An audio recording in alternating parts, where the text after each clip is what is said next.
Bem-vindos ao vídeo inicial de uma pequena playlist relacionada com o desenvolvimento de uma aplicação conceptual que visa aqui explicar o que é o conceito de single tenant, multi-tenant e acesso de multi-usuários e diferentes níveis de acesso. Bom, isto dito desta forma pode parecer um pouco complexo logo no início de uma pequena playlist, mas eu vou-vos explicar muito rapidamente o que é que está aqui em causa. Eu irei desenvolver ao longo desta playlist uma aplicação conceptual. O que é que eu considero ser uma aplicação conceptual?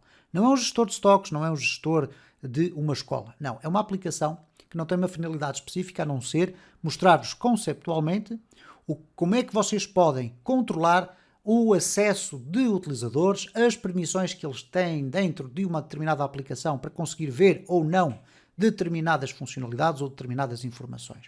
Para isso é necessário nós percebermos muito claramente o que é o conceito de single tenant e multi-tenant, que é uma das componentes desta aplicação que eu irei criar. Bom, tradicionalmente, de uma forma substancial, eu diria que quase esmagadora, este conceito de single tenant e multi-tenant aparece quando vocês pretendem desenvolver uma aplicação que depois querem vender a vários clientes. Não é muito frequente falar-se neste conceito quando vocês criam uma aplicação por encomenda para um cliente específico. Apesar de que nós vamos falar aqui de uma área que é diferentes níveis de acesso para os nossos usuários. Aqui nós estamos a falar de dois conceitos. Estamos a falar de múltiplos usuários e a eventualidade de termos cada um desses usuários com diferentes níveis de acesso. Aquilo que tradicionalmente consideramos como sendo o utilizador administrador, o utilizador convidado, o utilizador normal e outro tipo de conceitos. Bom, o que é que acontece normalmente? Vamos partir do pressuposto que vocês decidem fazer uma aplicação que depois querem vender aos vossos clientes. Os vossos clientes podem ser das mais variadas áreas. Então vocês decidem construir uma aplicação genérica que depois vai permitir que esses usuários entrem com a sua conta do usuário e tenham acesso a determinadas funcionalidades. Bom, o que é necessário ter aqui em conta? Aqui vocês têm, nesta imagem, três cenários distintos.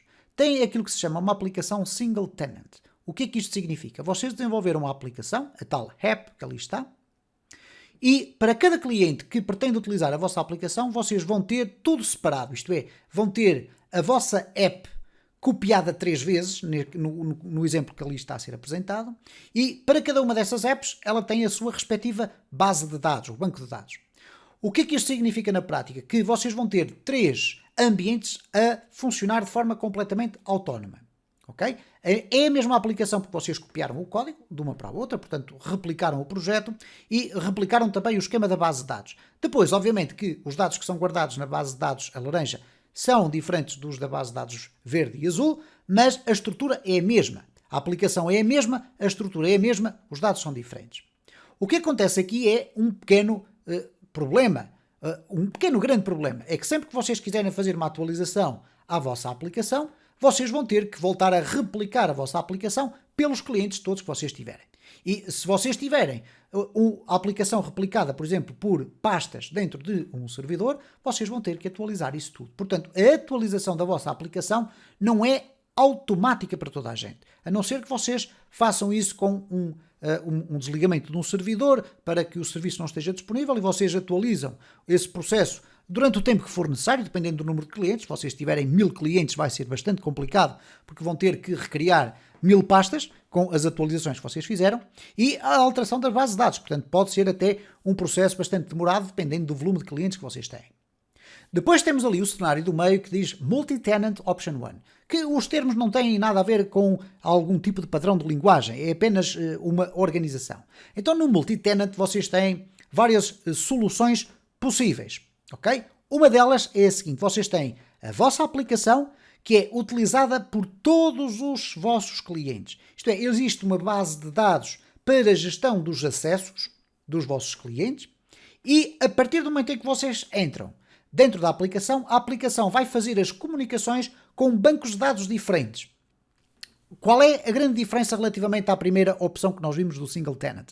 É que no single tenant vocês têm que ter uma versão da aplicação para cada cliente. Aqui tem a mesma versão para todos os clientes. Só que quando eles fazem o login dentro da aplicação, a aplicação vai perceber se é o usuário A, ele vai ler e fazer todos os contactos e toda a gestão com a base de dados A. Se for o B, faz com a base de dados B. E se for o C, faz com a base de dados C. E assim sucessivamente. Qual é a grande vantagem desta solução? É que quando vocês fazem uma atualização na vossa aplicação, ela fica automaticamente disponível para todos os clientes. Obviamente que no cenário A, aquele do single tenant, permite, em último grau, que vocês possam ter ligeiras diferenças entre as vossas aplicações, mas acreditem que a confusão é imensa para vocês escalarem a vossa aplicação, porque depois, como elas são diferentes, se vocês quiserem fazer uma atualização numa, têm que ir editar código. Aqui neste caso estamos a falar de uma aplicação que, quando é atualizada, naquele preciso momento ela passa a estar atualizada para todos os vossos clientes. No que se passa relativamente às bases de dados é o seguinte: se existir a necessidade de alterar um esquema na base de dados, vocês podem fazê-lo através de código na aplicação. Se o quiserem fazer diretamente num gestor de base de dados, bom, aí vocês vão ter que ir a cada uma das bases de dados e alterar o esquema. Mas aqui é um cenário muito mais fácil de gerir em termos de escalabilidade das vossas aplicações. Temos ainda um outro cenário, que é o Multi-Tenant Option 2, aqui identificado dessa forma, que é o seguinte: a aplicação é a mesma para todos e a base de dados também é a mesma para todos. Bom, o que é que significa neste caso? Tem que existir regras de negócio na vossa aplicação preparadas para este cenário. As regras de negócio dizem respeito mais especificamente à questão como é que os dados são guardados na base de dados. Porquê? Quando o usuário faz o seu login, o sistema vai ter que perceber que cada registro que vai adicionar imaginem, um controle de estoque, tem que estar referenciado com aquele usuário. Isto é, tem que ter uma chave que indique que, ok, este registro na tabela do estoque, que serve para alimentar todos os nossos clientes, é um registro que diz respeito ao usuário A. E o registro que vem a seguir diz respeito ao usuário B e assim sucessivamente. Então reparem que este cenário é o cenário mais simples de escalar. Porquê? Porque ele vai permitir que a aplicação, sendo alterada, fique alterada para todos e o esquema da base de dados, como é uma base de dados única, fica também alterado para todos naquele momento. Qual é o grande problema e a grande vantagem, se assim o quisermos dizer, e não necessariamente por esta ordem, em relação às duas opções do multitenant? Bom, é que se infraestruturalmente, no caso 1, acontecer o problema com uma base de dados de um determinado cliente, os outros não ficam privados de utilizar a aplicação.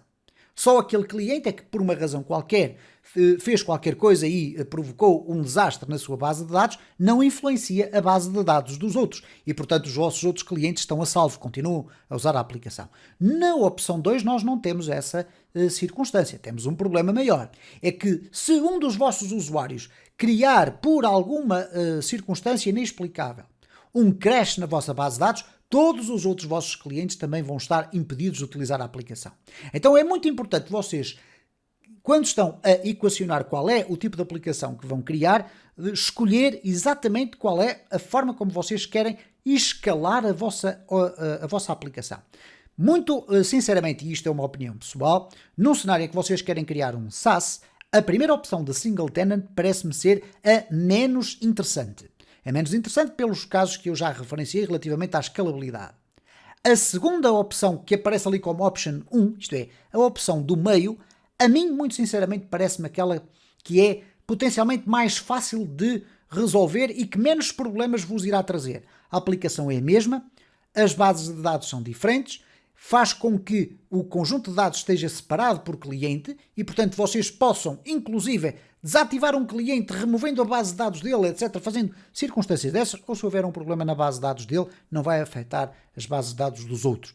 Tem depois um downside, que é o seguinte: imaginem que vocês decidem fazer um back-office da vossa aplicação geral, onde vocês querem ver o nível de acessos, a quantidade de registros que existem nas bases de dados, etc. O que é que vai acontecer aqui? Bom, vocês vão ter mais dificuldade, embora seja possível, para analisar a quantidade de registros que vocês têm nas várias bases de dados que cada cliente tem. Okay? É uma base de dados por cada cliente. Ao passo que, na opção 2, vocês, como têm apenas um banco de dados, vocês conseguem perceber de imediato, na totalidade dos vossos clientes, quantos registros é que estão guardados em estoque.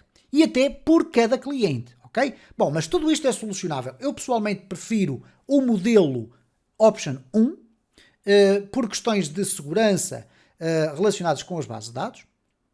Mas o Option 2 também pode ser colocado em cima da mesa, dependendo até do número de registros que vocês podem usar e da frequência com que vocês acedem à base de dados. Porque também se pode colocar esta circunstância de vocês estarem a criar uma aplicação que tem uma elevada demanda de comunicações com um banco de dados e, estando a comunicar com um banco de dados único, pode ter implicações na performance.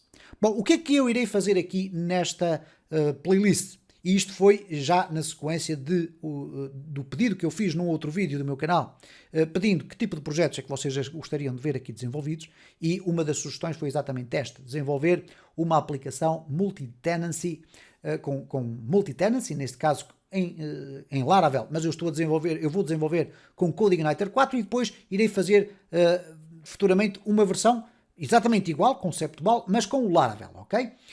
Que seja multi-tenancy, isto é, com múltiplos usuários e que tenha vários níveis de acesso. Mas aqui nós vamos fazer o seguinte: é uma aplicação com múltiplos usuários, ok? Não iremos estar a perder tempo com sistemas de registro de usuários, nada disso. Iremos concentrar a atenção naquilo que é o fundamental. Vamos ter, ao mesmo tempo, múltiplos usuários com múltiplas permissões. As permissões podem ser por role, que é o papel, isto é, se é um administrador, se é um usuário normal, se é um usuário convidado, ok? Ou até personalizadas. Eu vou-vos mostrar uma ou outra técnica que vocês podem utilizar para que cada usuário tenha permissões específicas para ele, para acesso a determinadas funcionalidades. E depois iremos, obviamente, desenvolver as regras de negócio que nos permitem condicionar o acesso a determinadas funcionalidades da nossa aplicação. Mais uma vez, volto a informar no fecho deste vídeo que esta aplicação não vai ter funcionalidades extraordinárias para vocês aplicarem num gestor de estoque ou num gestor de uma escola. Não, são conceitos genéricos, mas aplicados na prática para vocês perceberem como é que depois podem adaptar aos vossos projetos.